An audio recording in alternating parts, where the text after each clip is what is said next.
CBI का action. Jharkhand के धनबाद से हुई दूसरी गिरफ्तारी। सीबीआई ने झरिया से बंटी सिंह को किया गिरफ्तार। सीबीआई ने बंटी सिंह को झरिया के बास्ताकोला इलाके से किया गिरफ्तार। गिरफ्तारी के बाद आरोपी बंटी सिंह को पटना ले गई सीबीआई।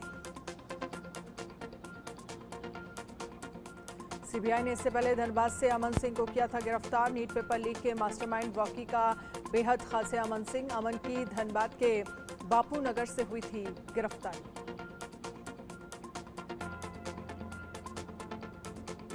नीट पेपर लीक मामले में एनटीए का सुप्रीम कोर्ट में हलफनामा। कहा केवल पटना और गोधरा केंद्रों में हुई गड़बड़ी। 8 जुलाई को सुप्रीम कोर्ट में होनी है सुनवाई।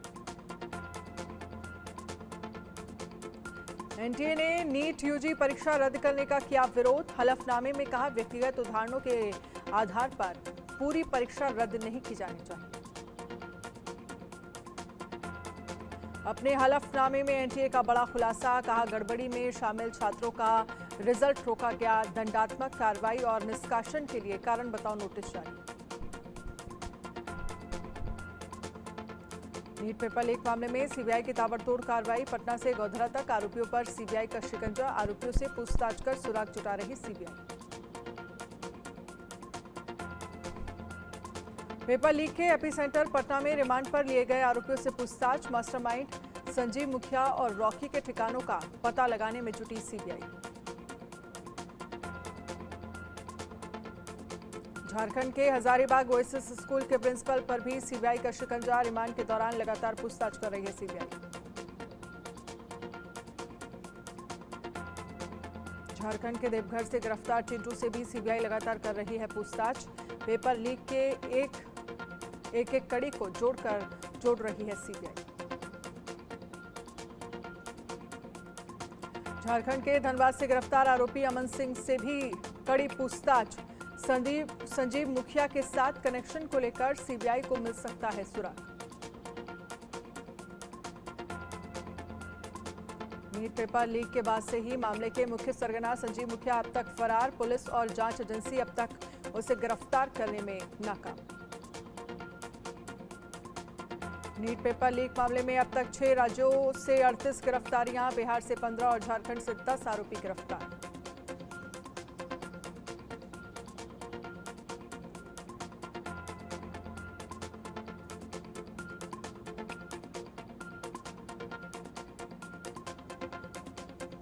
न्यायिक जांच आयोग कमेटी कल जाएगी हाथरस। सत्संग में भगदड़ की करेगी जांच। 2 महीने में सरकार को रिपोर्ट सौंपेगी। हाथरस हादसे पर एसआईटी रिपोर्ट में बड़ा खुलासा। लापरवाही और बदइंतजामी की वजह से मची भगदड़। हालातों को परखने में फेल हुए अफसर। एसआईटी ने अपनी रिपोर्ट में कहा भोले बाबा के सत्संग में बड़ी संख्या में आने वाले श्रद्धालुओं में नए श्रद्धालु ज्यादा थे जो बाबा को देखने के लिए बढ़े। इसी दौरान भीड़ बेकाबू हो गई। एसआईटी की रिपोर्ट में इस बात का भी जिक्र है कि बाबा के सत्संग में सेवादारों की ओर से ही पूरे इंतजाम की बात कही गई थी। स्थानीय अफसरों ने मौके पर जाकर हालात का जायजा नहीं लिया।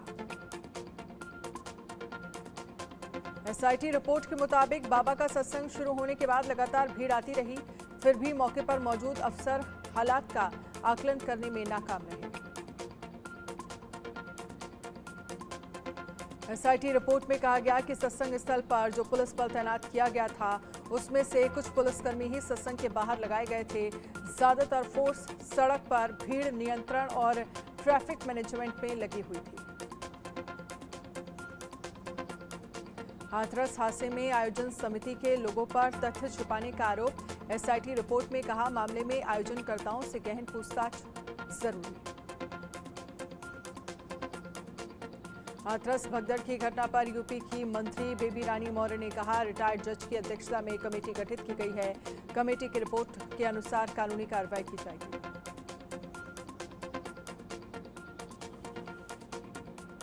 वर्ल्ड चैंपियन टीम इंडिया को 11 करोड़ देगी महाराष्ट्र सरकार। सीएम एकनाथ शिंदे ने सम्मान राशि का किया ऐलान।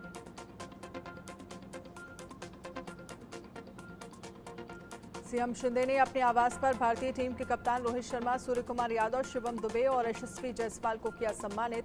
शिंदे बोले, हमारे युवाओं को मंच की जरूरत। विधानसभा परिसर में भी वर्ल्ड चैंपियंस का जोरदार स्वागत। रेड कार्पेट के दोनों तरफ तिरंगा लेकर ढोल ताशे के बीच भारतीय खिलाड़ियों का वेलकम किया गया। पीएम मोदी ने पेरिस ओलंपिक के लिए भारतीय टीम से बातचीत कर बढ़ाया हौसला। ओलंपिक में जीत के लिए दी शुभकामनाएं।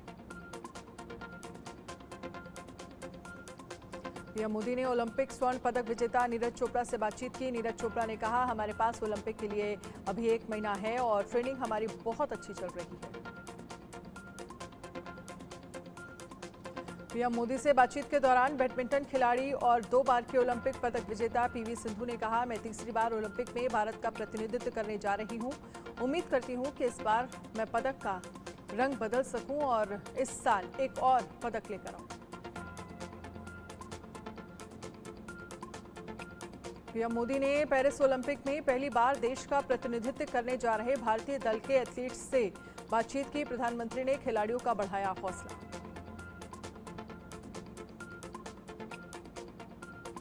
ओलंपिक में जाने वाले खिलाड़ियों से संवाद के दौरान पीएम मोदी ने कहा, आप ओलंपिक में जीतने के मूड में हैं और जब आप जीत कर लौटेंगे तो मैं आपका स्वागत करने के मूड में हूं।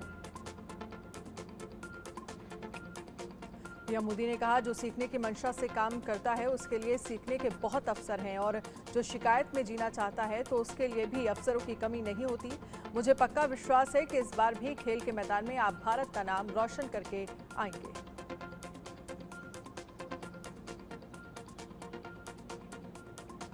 मॉनसून की दस्तक के बाद देश के ज्यादातर राज्यों में झमाझम बारिश।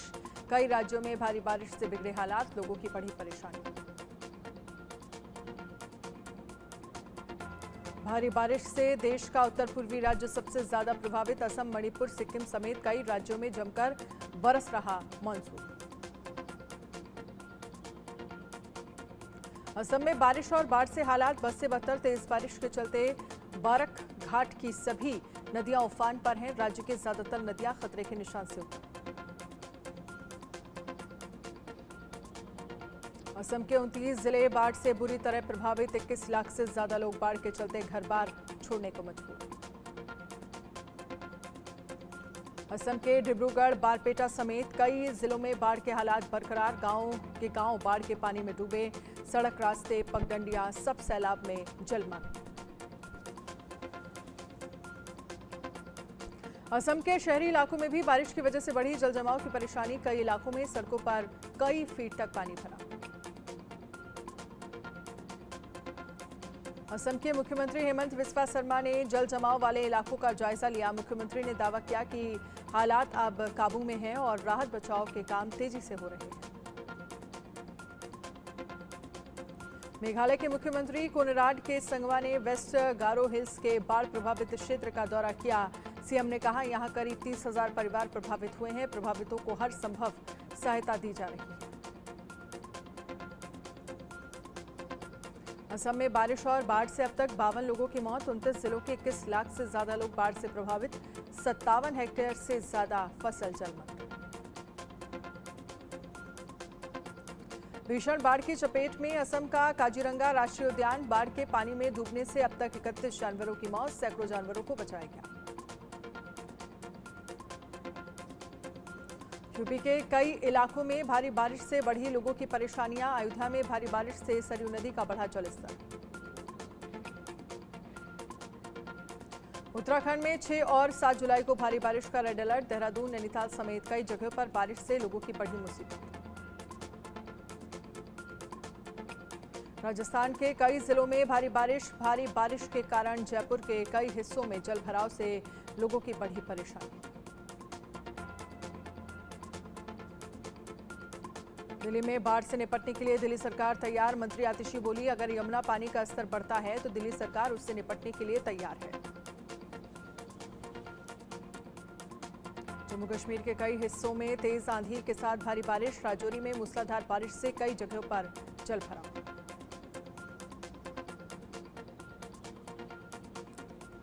हिमाचल प्रदेश के ऊना में पहली ही बारिश से बिगड़े हालात। आधे घंटे की बारिश से अब सड़कें हुई जलमग्न। मिनी सचिवालय के पास पोस्ट ऑफिस समेत लंगर हॉल में भरा पानी।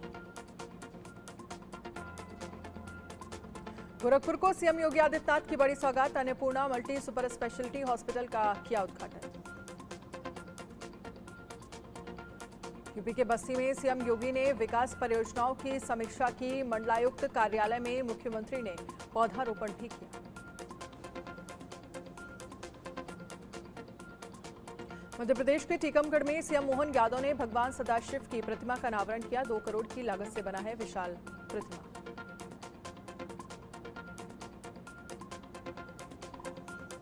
बात करेंगे अब